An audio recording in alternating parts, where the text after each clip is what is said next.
حسبالي القبور تالي فاقدك يا نوراني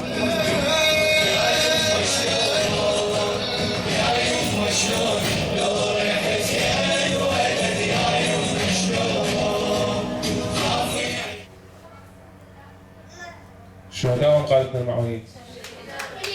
نحن مؤتمر ستار في ناحية تل براد ندين الجريمة التي جرت في عاصمة فرنسا باريس التي تدعي الحرية، الجريمة التي راح ضحيتها فئة من المكون الكردي مع اقتراب ذكرى استشهاد الرفيقات ساكنة وليلى وفيدان.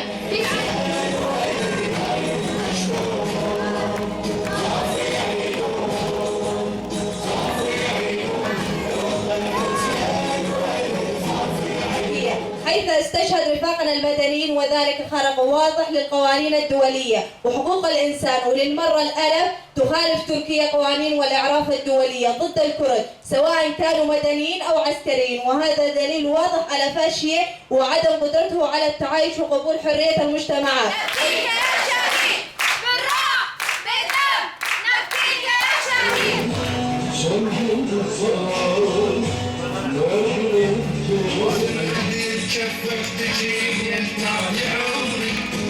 حسبالي القبور تالي فاقدك يا نوراني نعرف القطيع وانا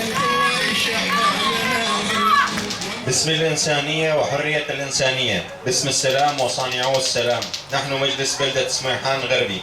ومن خيمة الاعتصام هذه ندين المجزرة الفرنسية الثانية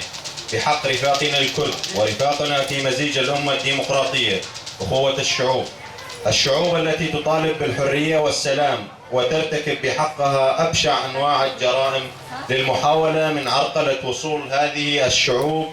إلى الحرية